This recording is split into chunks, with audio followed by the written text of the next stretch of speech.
मोहब्बत से इश्क की रही।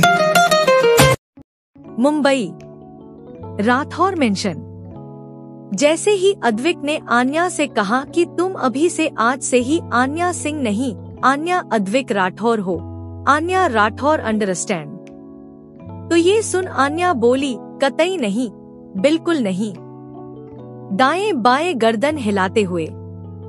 तभी अद्विक मुस्कुराते हुए बोला, बादाम नहीं खाए क्या कभी या यादाश्त कमजोर है? चलो कोई बात नहीं, मैं हूँ ना याद दिलाने के लिए, एंड प्रॉमिस भूलने भी न दूंगा। अभी कुछ घंटे भी नहीं हुए हैं हमारी शादी को और तुम अभी से भूल गई। ये तो गलत बात है माय वाइफी, ऐसे कैसे चलेगा?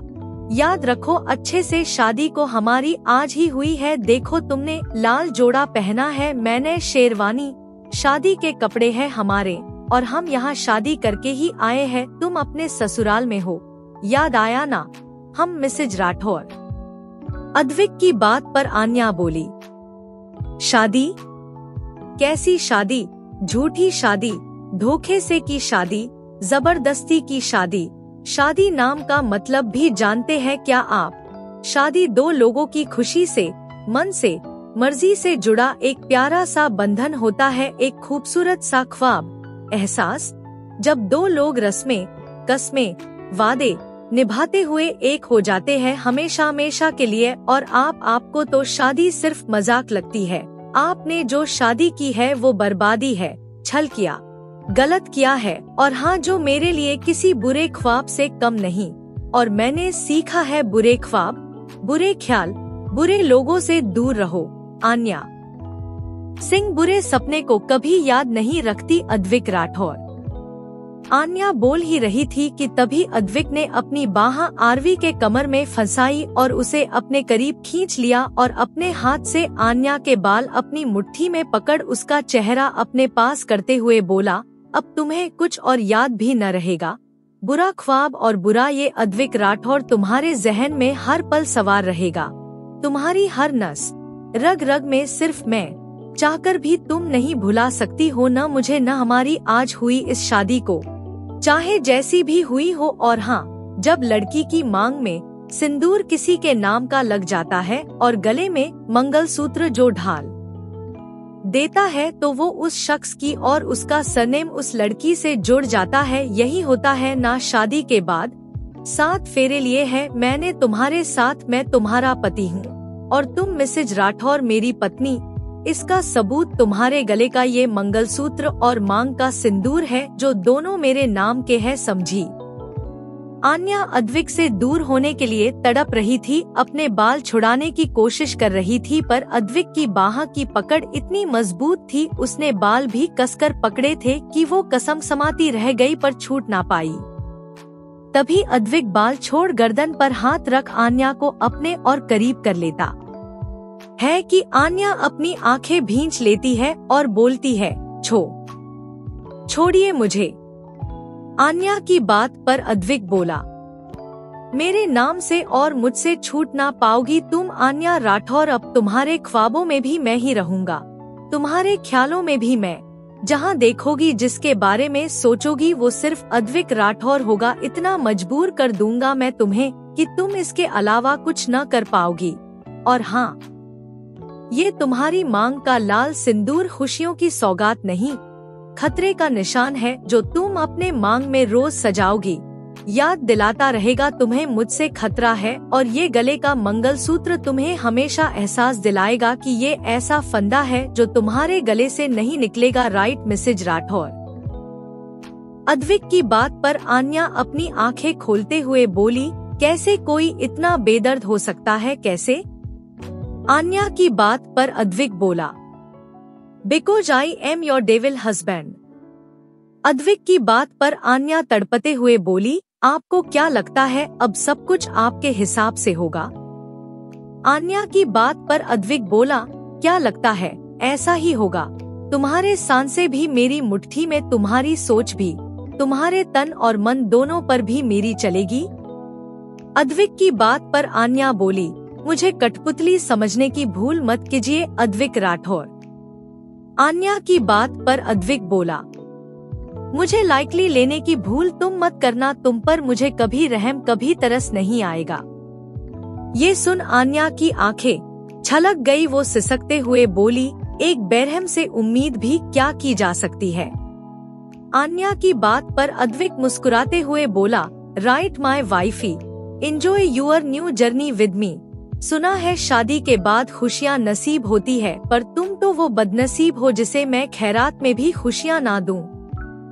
ये सुन आन्या ने गुस्से से अद्विक के मुंह पर थूक दिया और बोली, थू, खुशियाँ तो दूर, मैं आपसे भीख भी ना मांगू।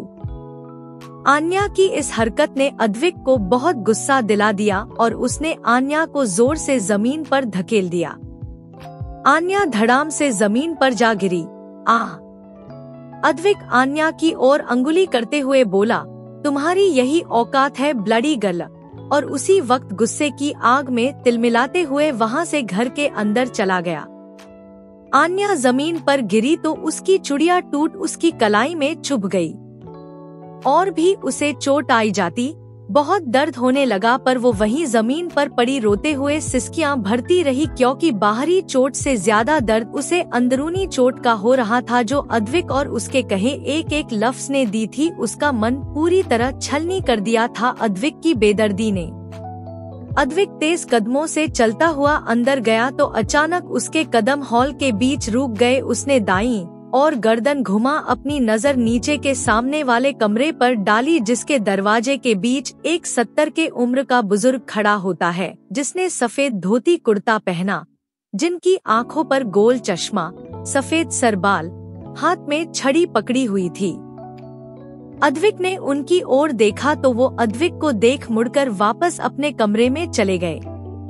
उनकी छड़ी की आवाज अद्विक को बाहर तक सुनाई पड़ रही थी।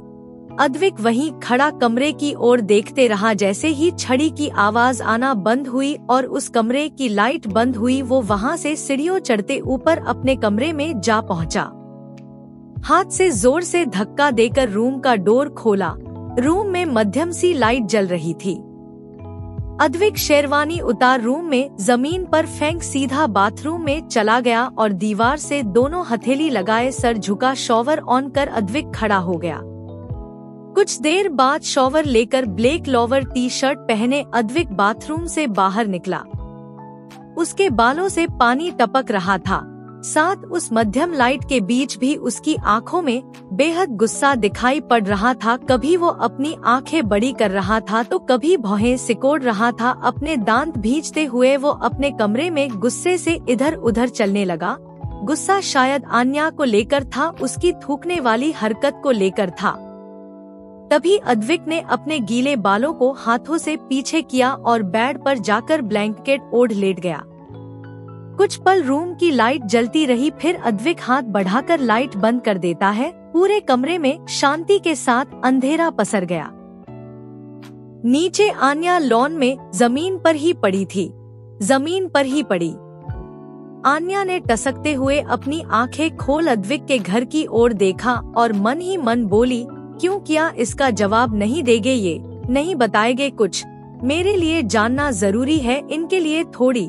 मैंने ना कोई गलती की ना गुनाह, फिर भी इतनी बड़ी सजा। अपनी जिद से मगरूर ये अद्विक राठौर मुझे नहीं जाने देगा यहाँ से, पर मुझे यहाँ नहीं रहना। जिसके भरपल के साथ से घुटन होती है, जिसके पास होने से घिन आती है, मुझे उसके घर में मुझे नहीं रहना। मेरी हार और अपनी जीत से खुश है ना आप, पर ये आपकी सबसे बड़ी हार है, सबसे बड़ी मिस्टेक।